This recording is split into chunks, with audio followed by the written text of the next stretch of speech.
Hi guys, क्या हाल चाल? सब बढ़िया? तो तुम लोगों को फाइनेंस में दिक्कत आ रहा है, राइट?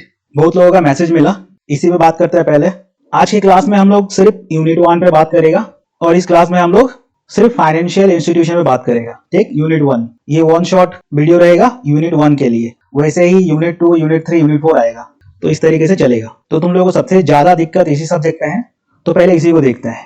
तो ऐसे ही तुम लोगों को कोई भी सब्जेक्ट में इशू है, दिक्कत है, तो नीचे तुम लोग कमेंट कर सकते हैं और बता सकते हैं। ठीक, और दूसरा बात, तुम लोग एग्जाम कब खत्म हो रहा है? 17 मार्च ना, 17 मार्च तब तक तुम लोग को कहीं नहीं जाना है, कहीं नहीं घूमना है।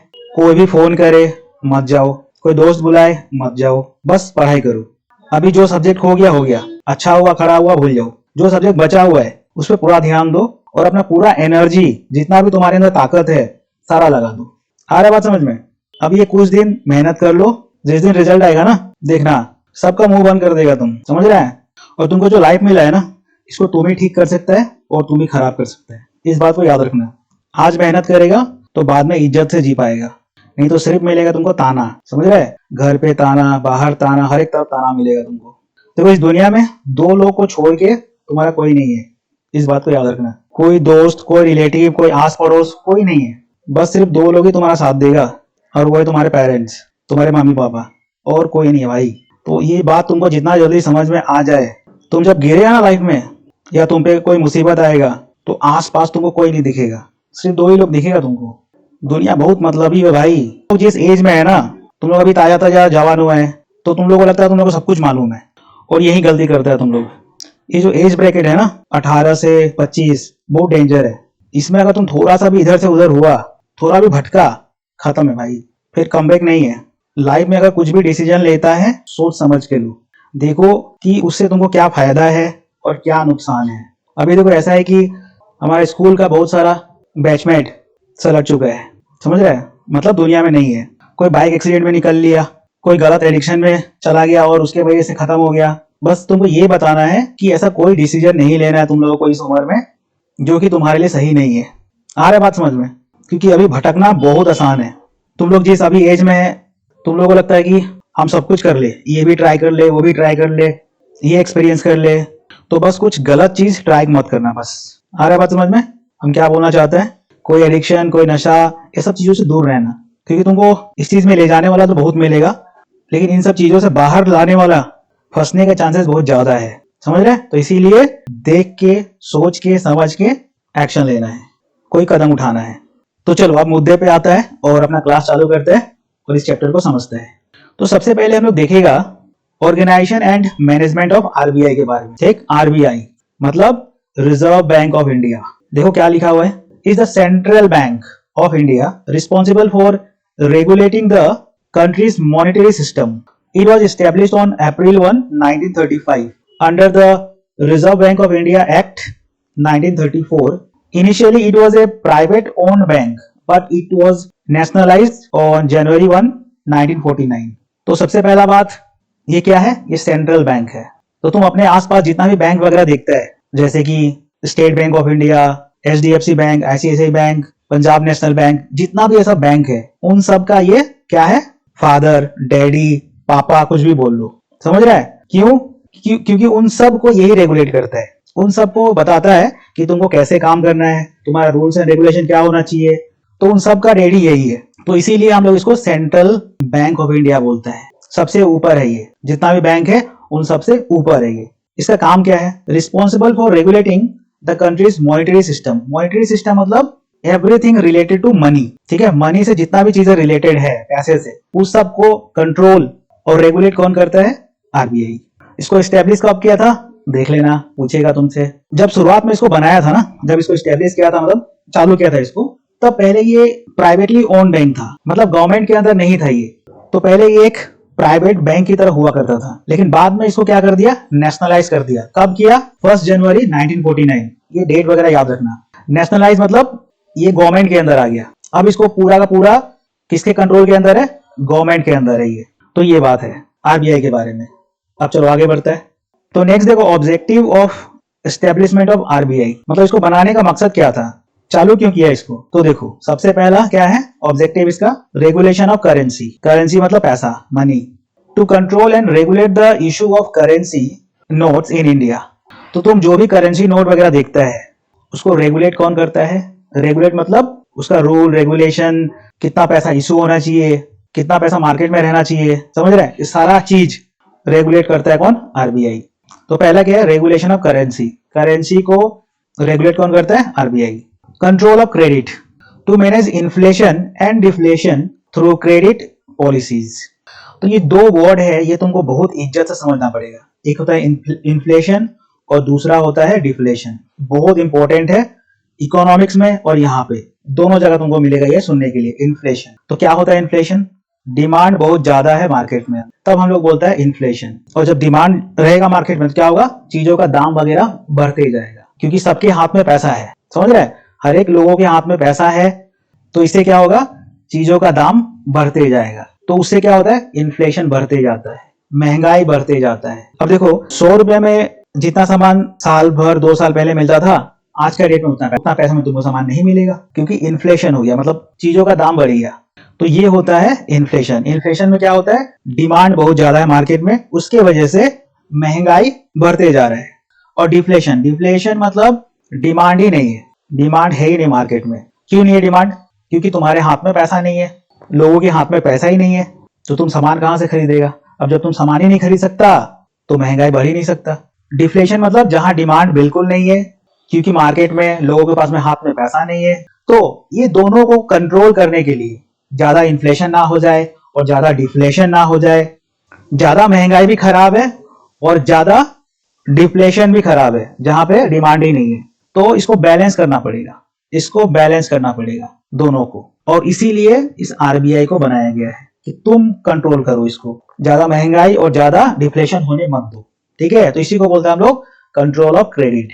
चलो नेक्स्ट देखो, economic stability. Economic stability to ensure a stable and efficient banking system. अब देखो तुम्हारे पास जो भी पैसा है या फिर तुम्हारे पेरेंट्स के पास जो पैसा है वो हम लोग कहाँ रखते हैं? बैंक में रखते हैं, जिससे सेफ रहे और उस पर कुछ इंटरेस्ट वगैरह मिलता रहे। अगर वो बैंक वाला तुम्हारे साथ कुछ फ्रॉड कर दिया तो क्या होगा फिर? क्योंकि वो जो बैंक वगैरह है वो प्राइवेट बैंक भी हो सकता है या फिर गवर्नमेंट बैंक भी हो सकता है, लेकिन कोई भी बैंक हो, अगर तुम्हारे साथ कुछ फ्रॉड हो गया तो कौन देखेगा फिर? तो इन सबको चीजों को स्टेबल और इफिशिएंट करने के लिए आरबीआई को बनाया गया था। और इसका ऑब्जेक्टिव क्या था? Economic stability. जो भी बैंकिंग सिस्टम है अपना, आरबीआई को बोला गया कि तुम इंश्योर करो कि ये स्टेबल और एफिशिएंट रहेगा। चलो आगे बढ़ो। Development of agriculture and industries. और चौथा मकसद क्या है आरबीआई का? कि जो भी एग्रीकल्चर है अपना कंट्री के अंदर और जो भी इंडस्ट्रीज है उनको डेवलप करना है। कैसे करेगा develop? To provide funds for economic growth. अब तुम थोड़ा सा ध्यान देना इस बात को, ठीक है? हम जो बोल रहे हैं, अब देखो अपना जो कंट्री है वो कैसे चल रहा है, क्योंकि इस कंट्री में अलग अलग सेक्टर है। अलग अलग सेक्टर मतलब जैसे कि एग्रीकल्चर है जहाँ पे किसान काम कर रहा है, फार्मिंग कर रहा है, खेती कर रहा है। सर्विस सेक्टर है जहाँ पे लोगों को सर्विस मिलता है, जैसे कि बैंक वगैरह। बैंक क्या कर रहा है? तुमको सर्विस दे रहा है, तो सामान थोड़ी बेच रहा है, सर्विस दे रहा है वो। नेक्स्ट है मैन्युफैक्चरिंग, मतलब जहाँ पे फैक्ट्री वगैरह, जहाँ पे सामान वगैरह बन रहा है। अब ये जो तीनों सेक्टर है ये क्या कर रहा है? ये काम कर रहा है। फार्मर अपना फार्मिंग करके पैसा कमा रहा है, जो सर्विस सेक्टर है जैसे कि बैंक वगैरह, ये लोग वहां से पैसा कमा रहे हैं, और मैन्युफैक्चरिंग वाला सामान बनाता है और पब्लिक को बेच के पैसा कमाता है। तो क्या हो रहा है यहाँ पे? सब पैसा कमाने में लगा हुआ है। आ रहा बात समझ में? तो ये तीनों सेक्टर मिलके एक इकोनॉमी बनाता है, मतलब एक कंट्री खड़ा होता है। और कंट्री कैसे चलता है? उसको गवर्नमेंट चलाता है। और गवर्नमेंट के बाद पैसा कहाँ से आता है? ये जो तीनों सेक्टर है ना, ये तीनों सेक्टर गवर्नमेंट को कंट्रीब्यूट करता है। कैसे? टैक्स भरता है। ये तीनों जो सेक्टर है ये तीनों पैसा ही कमा रहा है ना, और जो भी इस पैसे पे टैक्स बनता है वो हम लोग गवर्नमेंट को देता है। और गवर्नमेंट क्या करता है? हम लोगों के लिए अलग अलग सुविधा बनाता है, जैसे कि ब्रिजेस, हाईवे हो गया, रोड हो गया। ये सब कौन बनाता है? इसको गवर्नमेंट बनाता है। किसके लिए? हम लोग के लिए। गवर्नमेंट बोलता है कि तुम लोग के पास में जो पैसा है टैक्स के नाम पे वो हमको दो, हम काम करेगा। तो हम लोग देता है टैक्स, इसीलिए तो देता है। तो गवर्नमेंट के पास में कोई अपना पैसा नहीं है, वो हम लोग का ही पैसा है, और वो लोग हमको सुविधा दे रहे हैं अलग अलग चीजें बना के।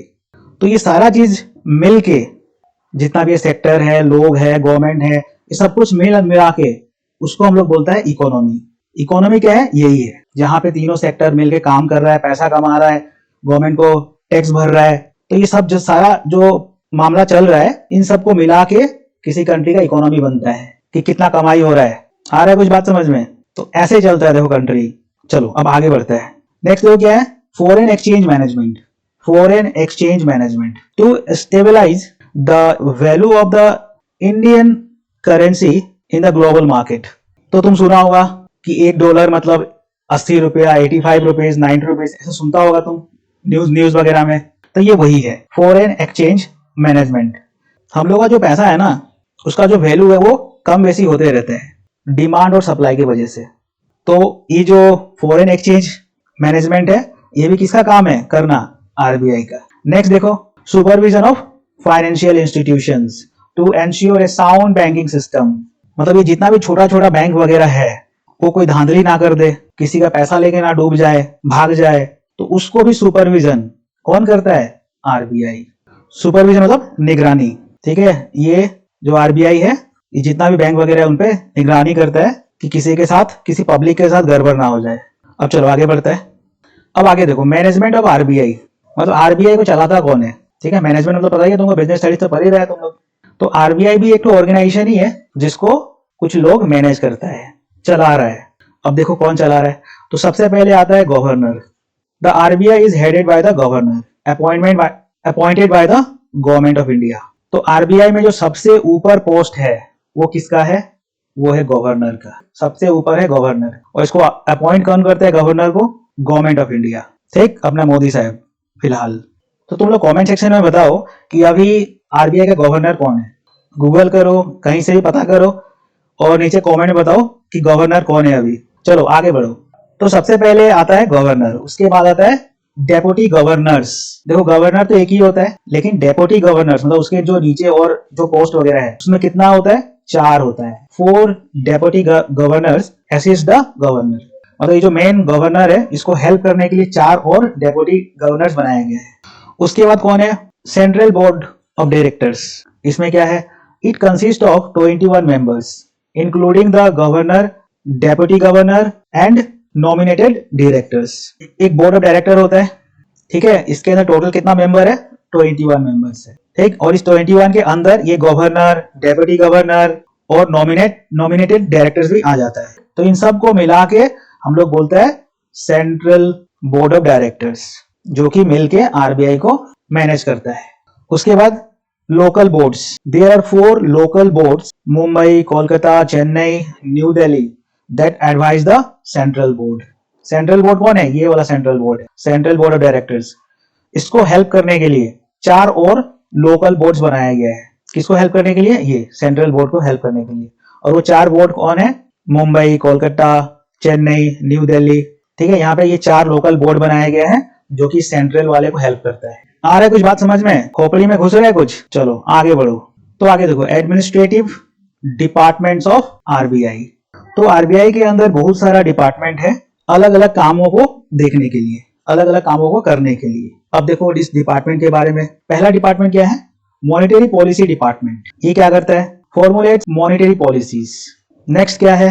Banking regulation department supervises commercial banks. जो भी बैंक वगैरह तुम देखता है आसपास, उनको सुपरवाइज करने के लिए एक अलग से डिपार्टमेंट बना है जिसका नाम है banking regulation department. Currency management department issue and manages currency notes. Next, foreign exchange management manages forex reserves and external trade. Financial inclusion department ensures banking services reach rural areas. तो ये जो department है fifth वाला, financial inclusion department, तो गांव गांव तक banking system पहुंच सके, उसके लिए इस डिपार्टमेंट को बनाया गया है। चलो आगे देखते हैं। आगे हम लोग देखेगा फंक्शंस ऑफ आरबीआई। मतलब आरबीआई करता क्या है।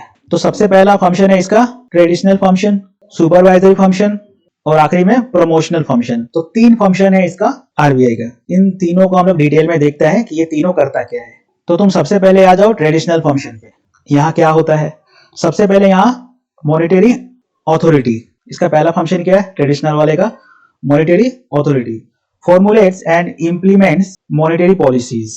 नेक्स्ट क्या है? Issuer of currency notes, issues and regulates currency in India. Next है रेगुलेटर ऑफ बैंक्स। ये क्या करता है? Regulates commercial and cooperative banks. Last है, फोर्थ में है lender of last resort, provides emergency funds to bank. Fifth क्या है? Controller of credit, controls money supply through credit policies.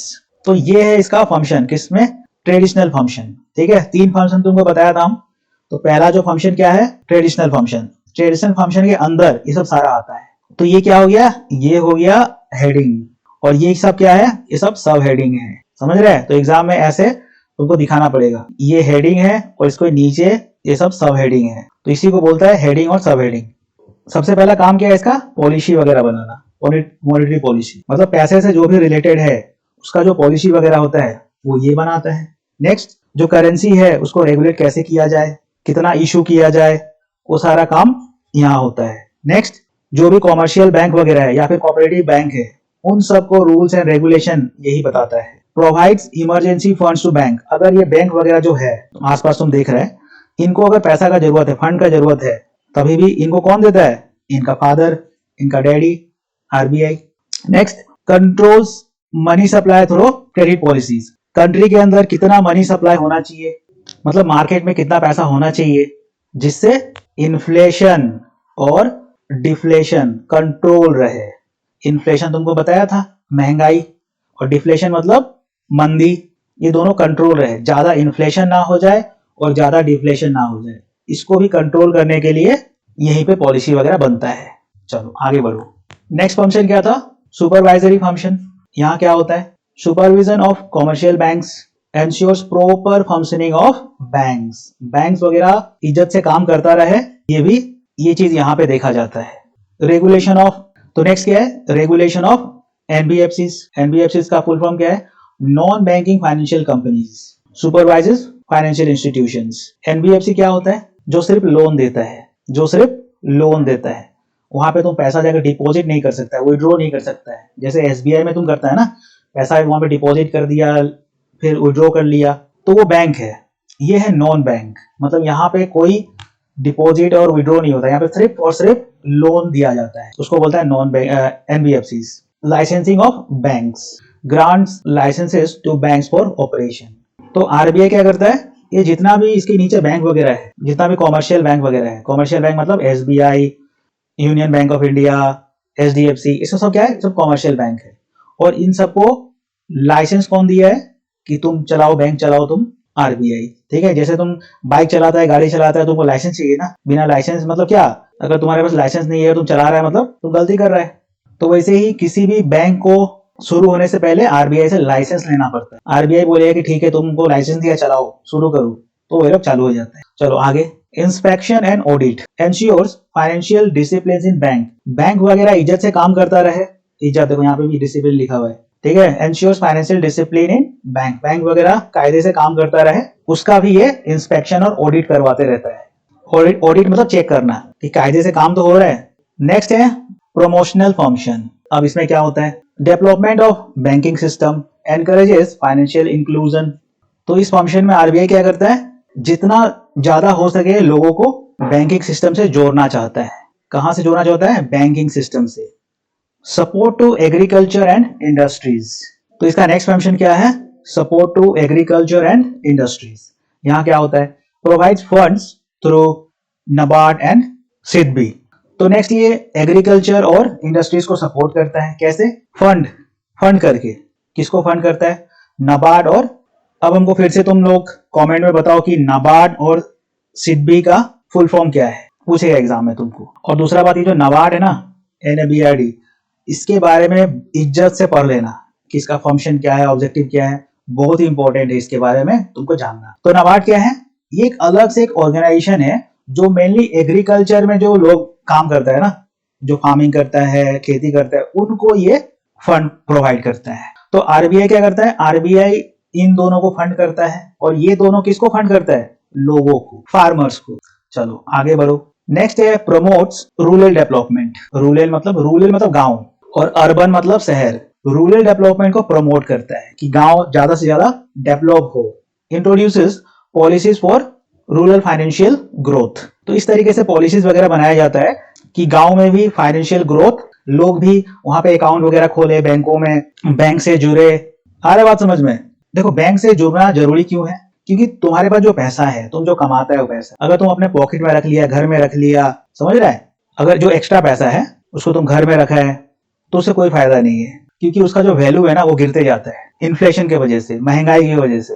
तो अगर उस पैसे को तुम बैंक में रखेगा तो बैंक से क्या मिलेगा, तुमको इंटरेस्ट मिलता रहेगा। समझ रहे हैं? मान लो तुम 1 लाख रुपया बैंक में रख दिया तो उसपे तुमको इंटरेस्ट भी मिलता रहेगा, मतलब वो 1 लाख रुपया बढ़ते रहेगा तुम्हारा अपने आप टाइम की वजह से। जैसे जैसे टाइम जाएगा वैसे वैसे तुम्हारा पैसा भी ग्रो होगा, क्योंकि बैंक वाला इंटरेस्ट दे रहा है तुमको। और बैंक वाला तुमको इंटरेस्ट क्यों दे रहा है? क्योंकि तुमसे जो 1 लाख रुपया लिया है ना बैंक वाला, वो 1 लाख रुपया किसी और को वो लोन दिया है। बैंक वाला किसी और को लोन दिया है। तुमसे जो 1 लाख रुपया लिया है, तुम डिपॉजिट किया बैंक में, तो बैंक वाला वो पैसा किसी और को लोन दिया। तो मान लो तुमको अगर इंटरेस्ट देता है बैंक वाला 100 रुपया, तो जिसको वो लोन दिया है ना, तो उससे वो 500 रुपया लेगा बैंक वाला, और इस बीच में वो पैसा कमा रहा है। तो ये जो बैंकिंग सिस्टम है ऐसा ही काम करता है, तुमसे पैसा लिया, किसी और को लोन दिया और बीच में कुछ पैसा कमा लिया। नेक्स्ट है एनकरेजेस डिजिटल पेमेंट। पता ही है तुम लोगों को digital payment. Promotes online and digital banking system. अब इससे क्या होगा? ऑनलाइन और डिजिटल बैंकिंग से सुविधा होगा, लोगों को सुविधा होगा। तो ये सब सारा क्या है? प्रमोशनल फंक्शन के अंदर। चलो आगे बढ़ता है। नेक्स्ट देखो, नेक्स्ट टॉपिक क्या है? Prohibited function of RBI. तो आरबीआई क्या नहीं करता है? प्रोहिबिटेड फंक्शन ऑफ आरबीआई का मतलब आरबीआई क्या काम नहीं करता है। तो देखो, RBI can not provide direct loans to the public और एंगेज इन कॉमर्शियल बैंकिंग। अब तुमको अगर मान लो लोन चाहिए, तुम ये आदमी है, तुमको लोन चाहिए, तो ऐसा नहीं है कि तुम डायरेक्टली आरबीआई के पास उठ के चला गया कि लोन दे दो, हमको पैसा का जरूरत है। ऐसा नहीं होता है, क्योंकि आरबीआई लोगों से डायरेक्ट डील करता ही नहीं है। आरबीआई डील करता है किससे? ये बीच में जो बैंक वगैरह है, कॉमर्शियल बैंक वगैरह है, स्टेट बैंक, जितना भी बैंक वगैरह तुम आसपास देखता है, तो आरबीआई इन अगर जरूरत है तो इसको पैसा देगा और ये तुमको पैसा देगा। समझ रहा है? तो तुमको अगर पैसा चाहिए, लोन चाहिए बिजनेस के लिए, तो तुम पहले इसके पास जाएगा, ये तुमको लोन देगा, कॉमर्शियल बैंक वगैरह। आरबीआई का काम नहीं है लोन देना। आ रहा है कुछ बात समझ में? नेक्स्ट हम लोग देखते हैं system of note issue of the RBI. तो देखो इसमें क्या लिखा हुआ है। तो अपने कंट्री के अंदर जितना भी करेंसी वगैरह है वो सब कौन इशू करता है? आरबीआई करता है, except 1 rupee note and coins. इन दोनों को छोड़ के बाकी जितना भी करेंसी वगैरह तुम देखता है वो सारा इशू कौन करता है? आरबीआई। ये दोनों इशू करने का हक सिर्फ गवर्नमेंट ऑफ इंडिया के पास में है। Proportionate Reserve System (PRS) used before 1956 required RBI to maintain a proportion of gold and foreign securities against the total currency issued. दो सिस्टम होता है जिससे आरबीआई काम करता है। ठीक है, दो सिस्टम है। पहला सिस्टम क्या है? पीआरएस। इसमें क्या होता है? जितना भी करेंसी मार्केट में इशू हो रखा है उसका कुछ परसेंट गोल्ड में और फॉरेन सिक्योरिटीज, फॉरेन सिक्योरिटी मतलब डॉलर सलॉर जो हो गया ना, उसको फॉरेन सिक्योरिटीज बोलता है। तो जितना भी करेंसी इशूड है मार्केट में उसका कुछ पोर्शन गोल्ड और फॉरेन सिक्योरिटीज में। और दूसरा देखो क्या है? MRS, minimum reserve system. ये अभी चल रहा है। ठीक, 1956 के बाद में यही सिस्टम से अपना आरबीआई काम करता है और करेंसी वगैरह इशू करता है मार्केट में। और ये क्या है देखो, RBI must maintain A minimum reserve of 200 crore including 115 crore in gold and 85 crore in foreign securities against the currency issued. तो अपना जो देश है, कंट्री है, उसका हालत कभी खराब ना हो और हर एक चीज सही से चलता रहे, तो उसके लिए जो अपना गवर्नमेंट है, आरबीआई है, उसको कुछ रिजर्व अपने पास रखना पड़ता है। और वो क्या है? 200 करोड़ मिनिमम रिजर्व रखना पड़ेगा। अब इस 200 करोड़ में से 115 करोड़ गोल्ड में और 85 करोड़ फॉरेन सिक्योरिटीज में अगेंस्ट द करेंसी इशूड। तो जितना भी करेंसी इशूड है उसका एक मिनिमम रिजर्व है जो कि है 200 करोड़। इतना पैसा, इतना रिजर्व आरबीआई के पास होना पड़ेगा। तो ये इंपॉर्टेंट है, ये एमआरएस। इसके ऊपर क्वेश्चन पूछेगा तुमको कि बताओ ये वाला क्या सिस्टम है, क्योंकि अभी अपना इंडिया के अंदर यही चल रहा है। नेक्स्ट टॉपिक है credit control technique of RBI. तो ये क्या होता है क्रेडिट कंट्रोल?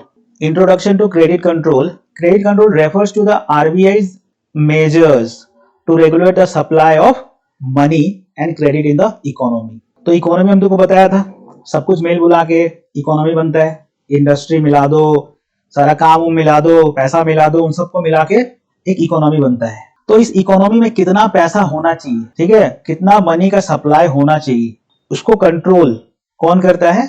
आरबीआई करता है। और ये कैसे कंट्रोल करेगा? तो इसके पास कुछ मेजर्स है, कुछ टूल्स है जिससे ये मनी सप्लाई करता है। किसी भी कंट्री में कितना सप्लाई ऑफ मनी होना चाहिए, उसको ये कंट्रोल करता है। अब ऑब्जेक्टिव क्या है क्रेडिट कंट्रोल का, क्यों कंट्रोल करना जरूरी है? तो देखो, सबसे पहला बात, to control inflation and price stability. Inflation तुमको बताया था, महंगाई की ज्यादा से ज्यादा महंगाई ना हो जाए, ज्यादा महंगाई हो गया तो इकोनॉमी खत्म हो जाएगा। एंड प्राइस स्टेबिलिटी मतलब चीजों का दाम आसमान ना छूने लगे। जैसे बताया था ना, तुम्हारे पास अगर सबके पास में दुनिया भर का पैसा है, हर एक आदमी के पास, तो क्या होगा, चीजों का दाम बढ़ते जाएगा, क्योंकि सबके पास पैसा है और इधर दाम बढ़ते जा रहा है सामान का, तो वो गड़बड़ हो जाएगा। फिर समझ रहे हैं, वो गड़बड़ हो जाएगा।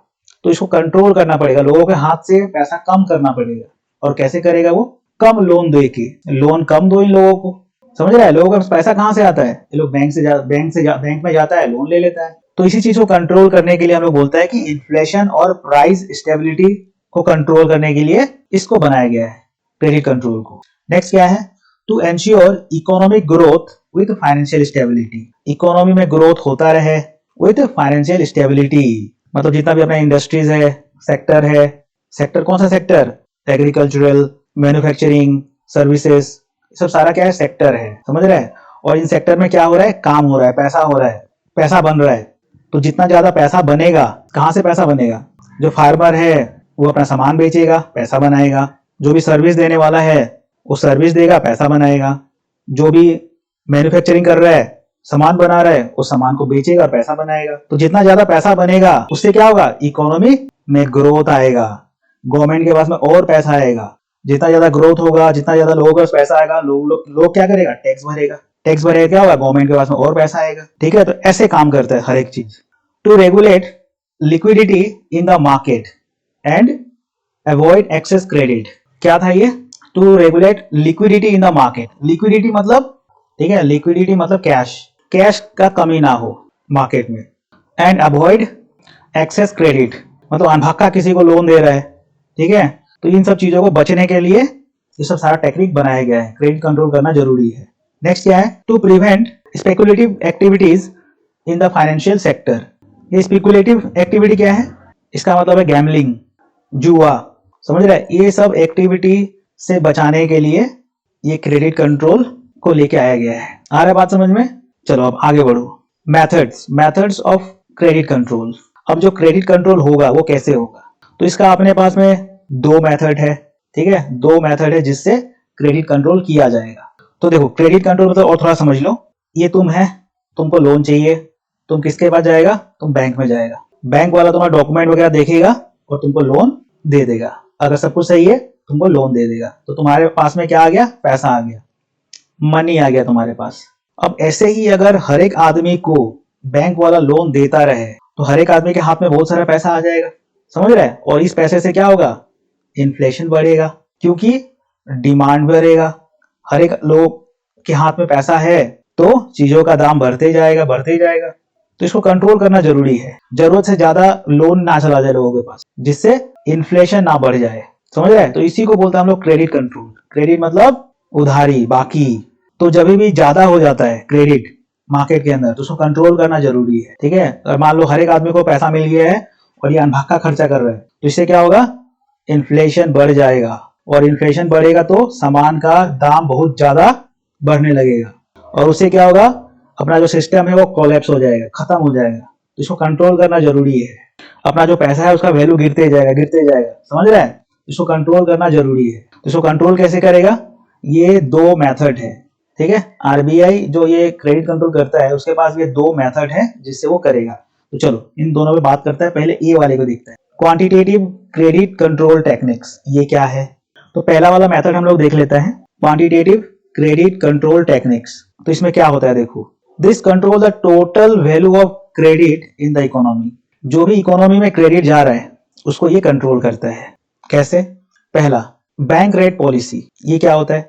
आरबीआई इंक्रीजेज और decreases the interest rate to control money supply.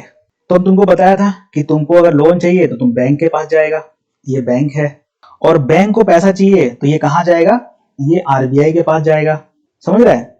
तुमको अगर लोन का जरूरत है तो तुम बैंक के पास भागेगा, और बैंक को पैसे की जरूरत है, फंड का जरूरत है तो वो आरबीआई के पास जाएगा, आरबीआई इसको पैसा देगा। यहां तक बात समझ में आ गया। लेकिन अब कंट्रोल कैसे होगा? तो अगर मान लो इन्फ्लेशन बढ़ गया है, ठीक है, इन्फ्लेशन बढ़ चुका है और डिमांड बहुत ज्यादा है, हर एक लोगों के पास पैसा है, तो क्या होगा? तो जैसे तुम जाता है बैंक के पास, तो बैंक वाला तुमको मान लो 1 लाख रुपए का लोन देता है, तो ये इंटरेस्ट लेता है कितना? मान लो 10% इंटरेस्ट लेता है। और ये जो बैंक वाला है, ये जाता है किसके पास पैसा लेने के लिए? आरबीआई के पास। और आरबीआई इससे इसको जब लोन देता है तो इस बैंक से इंटरेस्ट लेता है कितना? मान लो 7%, मान लो, ऐसा है नहीं, 7% मान लो। अगर इन्फ्लेशन बढ़ चुका है, अगर इन्फ्लेशन बढ़ चुका है, तो ये आरबीआई क्या करेगा? ये जो रेट 7% है ना, इसको बढ़ा देगा, ठीक है, इसको बढ़ा देगा। 7% से मान लो डायरेक्ट 12% कर दिया। अब बैंक को कितना परसेंट में लोन मिल रहा है? 12% में। तो बैंक वाला तुमको 12% में थोड़ी लोन देगा, ये तो और बढ़ा देगा, ये 20% कर देगा, तो तुमको लोन महंगा मिलेगा, तो तुम नहीं लेगा लोन। आ रहा है बात समझ में? अगर बैंक को ही अगर महंगा मिल रहा है आरबीआई से, तो तुमको भी तो महंगा मिलेगा इस बैंक से। तो इसको बोलते हैं हम लोग बैंक रेट पॉलिसी। ये वो रेट है जो कि आरबीआई लेता है बैंक से। इन बैंक से जो भी इंटरेस्ट रेट लेता है उसको बोलते हैं हम लोग बैंक रेट। तो अगर इन्फ्लेशन बहुत बढ़ चुका है तो आरबीआई क्या करता है? ये जो बैंक रेट है उसको बढ़ा देता है, इंक्रीज कर देता है। और वैसे ही अगर डिमांड बिल्कुल नहीं है, ये चाहता है आरबीआई की पैसा जाए मार्केट में, तो ये जो अपना 7% है ना, इसको और गिरा देगा, ये मान लो 5% कर दिया, ठीक है। तो अगर इसको लोन 5% में मिल रहा है तो लोगों को और सस्ता मिलेगा, तो लोग ज्यादा पैसा लेगा, किससे? इस बैंक से। समझ रहा है? तो सारा खेल जो है वो इधर खेल रहा है, आरबीआई खेल रहा है। अगर पैसा ज्यादा हो गया है तो ये जो बैंक रेट है उसको ये बढ़ा देता है कि लोगों के पास ज्यादा पैसा ना जाए, लोन ज्यादा ना जाए। और अगर डिमांड बिल्कुल नहीं है, लोगों को ये चाहता है कि पैसा जाए मार्केट में, तो ये क्या करेगा? इस बैंक रेट को और गिरा देगा। तो इससे क्या होगा? बैंक को और सस्ता लोन मिलेगा। तो बैंक को सस्ता मिलेगा तो पब्लिक को सस्ता मिलेगा, तो पब्लिक लोग लोन लेगा। समझ रहा है? तो सारा खेल जो है वो आरबीआई खेलता है। चलो बहुत बढ़िया, समझ गया होगा तुम लोग। नेक्स्ट क्या है? Cash reserve ratio, CRR. ये क्या होता है? The percentage of deposits that banks must keep with RBI. तो अगर हम मान लो बैंक में 10,000 रुपए जमा कर दिया जाके, तो बैंक वाला क्या करता है? ये पैसा किसी और को लोन दे देता है ना, किसी और को लोन दे देता है। तो हम जो भी जमा किया है, ये पूरा का पूरा बैंक वाला लोन किसी और को नहीं दे सकता है। इसमें से कुछ पैसा बैंक को आरबीआई के पास रखवाना पड़ेगा। समझ रहे हैं? पूरा पैसा किसी और को ये लोन पे नहीं चढ़ा सकता है। हम जो ये 10,000 जमा किए हैं बैंक में, इसमें से कुछ पैसा बैंक वाले को आरबीआई के पास जमा करना पड़ेगा। तो अगर इन्फ्लेशन बढ़ा हुआ है तो आरबीआई क्या बोलेगा? ज्यादा पैसा लाओ हमको इसमें से, ठीक है, ज्यादा पैसा हमको दो इसमें से। ये अपना जो परसेंटेज है जो भी ये लेता है अपने पास, उसको बढ़ा देगा, तो इसके पास कम पैसा बचेगा, तो ये कम लोन देगा। तो क्या होगा? इन्फ्लेशन कंट्रोल होगा। तो इस तरीके से ये काम करता है। Next, SLR, statutory liquidity ratio. ये जितना भी है इन सब का फुल फॉर्म याद रखना, तुमको पूछ लेगा एग्जाम में, कहीं ना कहीं पूछ लेगा तुमको, ठीक। तो जितना भी ये जो एसएलआर सीआरआर सब जो है ना, इसको याद रखना कि किसका क्या फुल फॉर्म है। तो ये एसएलआर क्या है?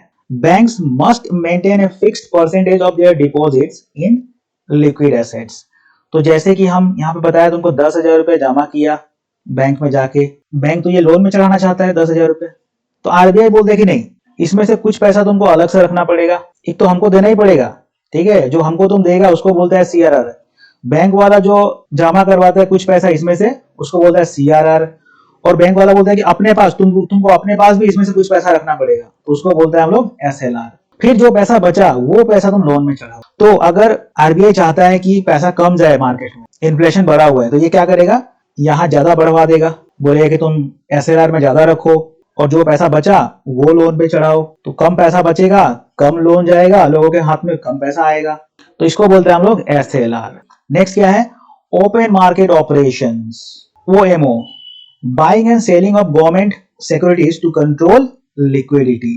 तो ये कुछ खास इंपॉर्टेंट नहीं है, ठीक है, बस इसको याद रखना, OMO, market, open market operation. बाकी ये तीनों वो इज्जत से देख लो, यहां से क्वेश्चन पूछेगा तुमको। नेक्स्ट देखो क्या है, अब हम लोग दूसरे वाले टेक्निक पे आ चुका है, ठीक, पहला टेक्निक खत्म हो गया, अब बी पे आ जाओ तुम। ये क्या है? Qualitative credit control techniques. इसमें क्या होता है? This control the direction of credit flow. तो पहला क्या है? Margin requirement. इसमें क्या होता है देखो, RBI sets minimum margin for loan against securities. तो अगर आरबीआई चाहता है कि ज्यादा से ज्यादा पैसा ना जाए मार्केट में, तो वो क्या करता है, मार्जिन को बढ़ा देता है, जिससे लोग कम लोन ले पाए। ठीक है। Next, selective credit control, SCC. RBI restrict credit for speculative activities. Speculative तुमको बताया था हम, मतलब गैमलिंग टाइप, गैमलिंग जुआ टाइप। ठीक है। इन सब चीजों को कंट्रोल करने के लिए भी आरबीआई क्रेडिट कंट्रोल करता है कि ये सब जो एक्टिविटी है ये ना बढ़े। Moral suasion, RBI persuades banks to follow credit policy. तो जो भी पॉलिसी वगैरह है, ठीक है, कि कैसे कितना पैसा सप्लाई होना चाहिए मार्केट में, कितना नहीं होना चाहिए, ये सब सारा कौन डिसाइड करता है, आरबीआई। आरबीआई बैंक वाला लोग को बोलता है कि सब सारा तुम फॉलो करो, जो हम तुमको बताया है उसको फॉलो करो, ठीक है, जिससे कंट्रोल हो पाए। Credit rationing, RBI fixes credit limits for specific sector. हाँ, अब देखो जो सेक्टर तुमको बताया था हम, 3 सेक्टर होता है, तो किस सेक्टर में कितना पैसा डालना है उसका डिसाइड कौन करेगा, आरबीआई करेगा। तो अगर आरबीआई देख रहा है कि इन्फ्लेशन बढ़ रहा है तो कंट्रोल करेगा, कैसे, लोन कम देके इन सेक्टर्स में। नेक्स्ट देखो, role of RBI in the economic development of India. तो इकोनॉमिक तुमको मालूम ही है, बताया था पूरे बढ़िया से। उसका डेवलपमेंट में इसका क्या कैसा रोल है, तो पहला रोल क्या है इसका, प्रमोशनल रोल। इसमें ये क्या करता है RBI, encourages banking in rural and semi urban areas. तो रूरल मतलब गांव, और सेमी अर्बन मतलब जो गांव से थोड़ा ऊपर है उसको सेमी अर्बन बोलता है। इन सब में बैंकिंग वगैरह चालू हो जाए उसको ये एनकरेज करता है कि वहां पे भी बैंकिंग सिस्टम आ जाए, लोग बैंक से जुड़ जाए, तो प्रमोशनल। ठीक है। Next, supports financial literacy programme. तो आरबीआई लोगों को बताता है कि बैंक में अकाउंट क्यों खोलना चाहिए, पैसा बैंक में क्यों रखना चाहिए, बैंक से क्यों जोड़ना चाहिए, फाइनेंशियल लिटरेसी प्रोग्राम चलाता है। RBI and industrial finance, provide funds to IFCI, IDBI, SIDBI for industrial growth. तो यहाँ पे जितना भी ये चीजें हैं इन सब का फुल फॉर्म कमेंट बॉक्स में लिखो, तुमको याद हो जाएगा, क्योंकि एग्जाम में पूछने वाला है ये सब सारा। अब ये जो चीजें हैं ना, ये सब क्या करता है ना, जितना भी इंडस्ट्रीज वगैरह है, जो गुड्स बनाता है, फैक्ट्रीज वगैरह हो गया, उसको इंडस्ट्रीज बोलते हैं हम लोग। तो आरबीआई जो बैठा हुआ है ऊपर, डैडी फादर सबका, वो क्या करता है, ये जो तीनों जो चीज तुमको यहाँ पे दिख रहा है, ये अलग अलग ये है, समझो ऑर्गेनाइजेशन है, समझ रहा है, ये अलग अलग टाइप का बैंक है समझ जाओ, जो कि इंडस्ट्रीज को लोन देता है। और इनको लोन कौन देता है, फंड कौन देता है, आरबीआई। आरबीआई बोलता है कि ये लो पैसा, और तुम जो भी इंडस्ट्रीज वगैरह है उसमें तुम पैसा डालो, उनको ग्रोथ कराओ, उनको हेल्प करो। तो इस तरीके से काम चलता है। आगे देखो, आगे लिखा है कि supports small and medium enterprises, मतलब जितना भी छोटा छोटा बिजनेसेस है, दुकान है, उन सबको जो आरबीआई है सपोर्ट करता है, जिससे वो भी पैसा कमाए और इकोनॉमी में ग्रोथ हो। देखो ग्रोथ मतलब पैसा, समझ रहा है, हर एक जगह पैसे का बात हो रहा है भाई साहब, तुमको भी कमाना पड़ेगा, दुनिया में रहना है तो कमाना पड़ेगा। आगे देखो, RBI and agricultural finance, provide funds to NABARD for agricultural development. NABARD मतलब, कमेंट में बताओ फुल फॉर्म। ये भी एक तरीके का बैंक है, ऑर्गेनाइजेशन है, जो कि एग्रीकल्चर में जो लोग काम करता है उनको लोन देता है ये। और इसको लोन कौन देता है, आरबीआई। आरबीआई बोलता है कि ये लो तुम लोन, पैसा, फंड, और इनको फंड करो तुम। अब ये लोग अगर पैसा कमाएगा तो इकोनॉमी में पैसा आएगा और इकोनॉमी ग्रो होगा। Helps in crop loans and rural development programmes. Crop मतलब वही खेती बाड़ी जो भी करता है उनमें उनको लोन देता है। And rural development programmes, rural मतलब गांव का जो भी डेवलपमेंट करने के लिए प्रोग्राम्स वगैरह चलाया जाता है। तो ये सारा कहानी है यहाँ पे, ठीक है। ये बढ़िया से देखना, बहुत इंपॉर्टेंट क्वेश्चन है। अब देखो, डेवलपमेंट फाइनेंशियल इंस्टीट्यूशंस। तो कुछ इंस्टीट्यूशन है जो कि कंट्री का डेवलपमेंट में काम करता है, उसके बारे में हम लोग को देखना है।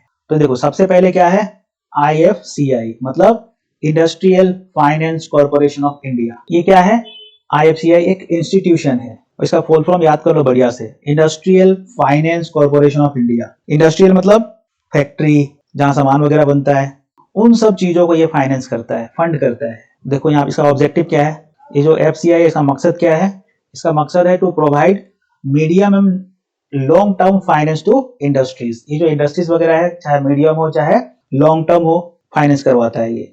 मतलब मीडियम मतलब छोटा टाइम के लिए कि ये लो 2-4 साल के लिए, या फिर लॉन्ग टर्म मतलब लो 10-12 साल के लिए पैसा और इंडस्ट्री में लगाओ।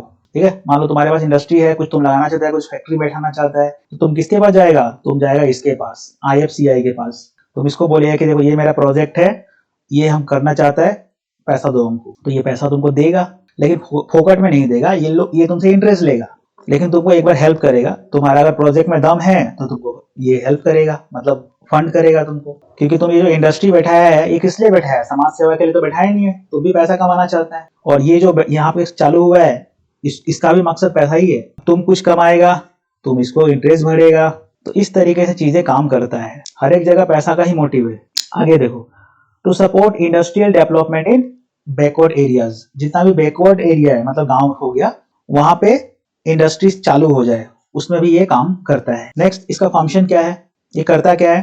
Provide financial assistance to industrial project. ये देखो, अगर कोई इंडस्ट्री प्रोजेक्ट बैठाना चाहता है, तुम कोई फैक्ट्री वगैरह बैठाना चाहता है, तो उसको ये क्या करता है? फाइनेंस करता है। Next, supports modernisation of industries. ये जो इंडस्ट्रीज वगैरह है, अगर मान लो कोई पुराना हो गया इंडस्ट्रीज, ठीक है, मतलब पुराना टेक्निक वगैरह इस्तेमाल कर रहा है, तो उसको ये मॉडर्नाइज करता है, मतलब उसमें थोड़ा सा इन्वेस्टमेंट करता है कि ये थोड़ा सा ग्रो हो जाए, नया चीजें वगैरह इस्तेमाल करे।